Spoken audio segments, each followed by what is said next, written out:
Bonjour à tous et bienvenue dans MET News, le grand carrefour des innovations dans l'habitat. Aujourd'hui, je reçois David Bioche. Bonjour. Bonjour. Vous êtes responsable marketing chez Panasonic France, division chauffage et climatisation. Nous allons donc parler de chauffage et plus particulièrement de pompe à chaleur. Alors, on va commencer par comprendre ce que c'est une pompe à chaleur. C'est quoi et ça fonctionne comment? Alors, déjà, il faut avoir en tête qu'il y a plusieurs types de pompes à chaleur. On a des pompes à chaleur OO qui vont récupérer les calories dans le sol. On a des pompes à chaleur RO qui récupèrent les calories dans l'air extérieur. Les pompes à chaleur RO constituent aujourd'hui 90% du marché de la pompe à chaleur d'un point de vue général. C'est ce qu'on appelle les pompes à chaleur aérothermiques. Exactement. Donc ce type de pompe à chaleur, ça fonctionne en fait à l'inverse d'un réfrigérateur. C'est-à-dire qu'on va récupérer les calories dans l'air extérieur, l'extérieur de l'habitation. On va avoir un système thermodynamique avec un compresseur qui va comprimer un fluide, qui va monter en température, et ce fluide, au travers d'un échangeur RO, d'où son nom, va permettre de chauffer, de restituer ces calories dans le circuit hydraulique. Du chauffage, soit en plancher chauffant, soit en réseau de radiateurs ou même de ventilo-convecteurs. Ça peut aussi permettre de chauffer l'eau chaude sanitaire. Alors aujourd'hui, on va se concentrer sur les pompes à chaleur aérothermiques. Comment on choisit finalement une PAC en fonction de sa puissance, son dimensionnement, mais quels sont les critères, pour être plus précis? Alors, il y a différents critères. Le premier critère, ça va être en fonction des niveaux d'isolation de l'habitation. Donc bien prendre en compte le calcul des déperditions, l'isolation, la région, parce qu'on va avoir des températures de base, des besoins énergétiques qui vont être différents, et la surface de l'habitation. Et un dernier point, ça va être les émetteurs existants quand on est en rénovation, ce qu'il va falloir faire avec le réseau hydraulique déjà installé. Et selon les radiateurs, on va avoir besoin d'eau plus ou moins chaude pour maintenir le confort ambiant. Mais il existe plusieurs gammes de pompes à chaleur. Sur quels critères, justement, la pompe à chaleur on choisit? Le dimensionnement, c'est quoi? La puissance, c'est quoi? Elle s'exprime comment? Alors, on va avoir différentes gammes, effectivement. On va avoir des gammes, on va dire, ayant pour objectif du remplacement de chaudière, qui vont fonctionner sur des régimes d'eau entre 55 jusqu'à même 80 degrés, qu'on peut retrouver sur le marché, ce qu'on appelle de la haute température. On va avoir des pompes à chaleur qu'on a chez Panasonic de type haute performance, qui vont plutôt être adaptées à des régimes d'eau moyens, donc entre 50 et 55 degrés, qui vont être soit pour du neuf, soit pour de la rénovation sur des maisons plutôt bien isolées. Et après, ça va être en fonction du niveau de puissance, ce qu'on appelle les déperditions, mesurées en kilowatts. On va attribuer la pompe à chaleur adaptée aux besoins de l'habitation. Si la maison a besoin de 12 kW, puisqu'elle a 12 kW de déperdition, on va mettre une pompe à chaleur de 12 kW. Une pompe à chaleur, on ne peut pas la mettre sur tout le territoire. Dans les régions froides, ce n'est pas conseillé? Alors attention, puisque la pompe à chaleur va quand même prendre des calories, même quand il fait froid. Une pompe à chaleur, à -5, à -10, elle fonctionne encore. Chez Panasonic, on a des pompes à chaleur qui fonctionnent jusqu'à -20, voire -25. On continue à prendre des calories dans l'air extérieur. Et après, c'est vraiment une question de dimensionnement.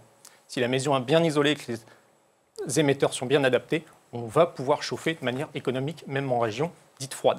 Alors, vous êtes ici pour présenter une nouveauté qui s'appelle la PAC Aquarea Haute Performance Génération H. On va comprendre ce que c'est.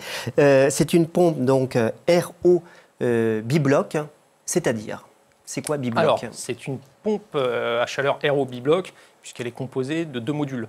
Une unité extérieure qui va intégrer le compresseur, les ventilateurs, qui va permettre de récupérer les calories dans l'air extérieur, et un module hydraulique qui va se situer dans l'habitation, où on va retrouver tous les organes qui permettent de gérer la pompe à chaleur d'un point de vue hydraulique. On va retrouver les circulateurs, l'échangeur, le ballon d'eau chaude sanitaire pour la production d'eau chaude sanitaire. Donc ça, c'est une spécificité. Donc elle fait à la fois chauffage et eau chaude sanitaire. C'est ce qu'on appelle les PAC haute température.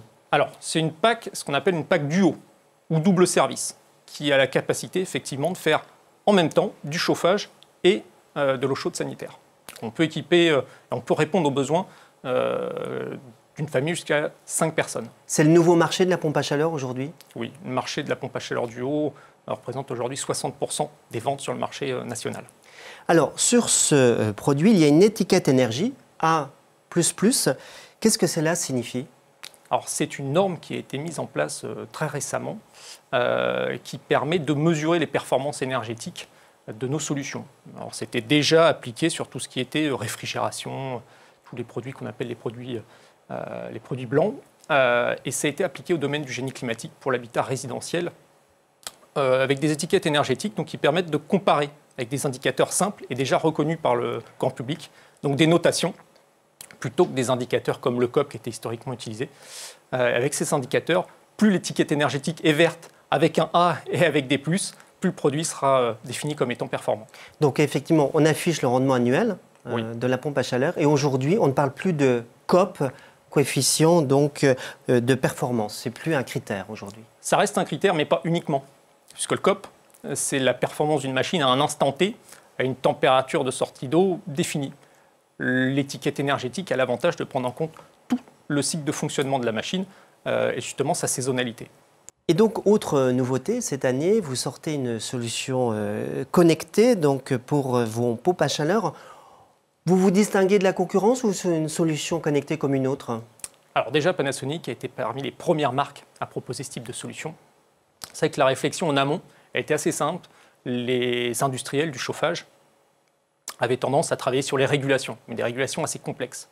Et aujourd'hui, un particulier connaît parfaitement son smartphone, sa tablette ou son ordinateur, et c'est de s'appuyer sur ce vecteur, sur ce support, pour mieux piloter et optimiser ses consommations énergétiques.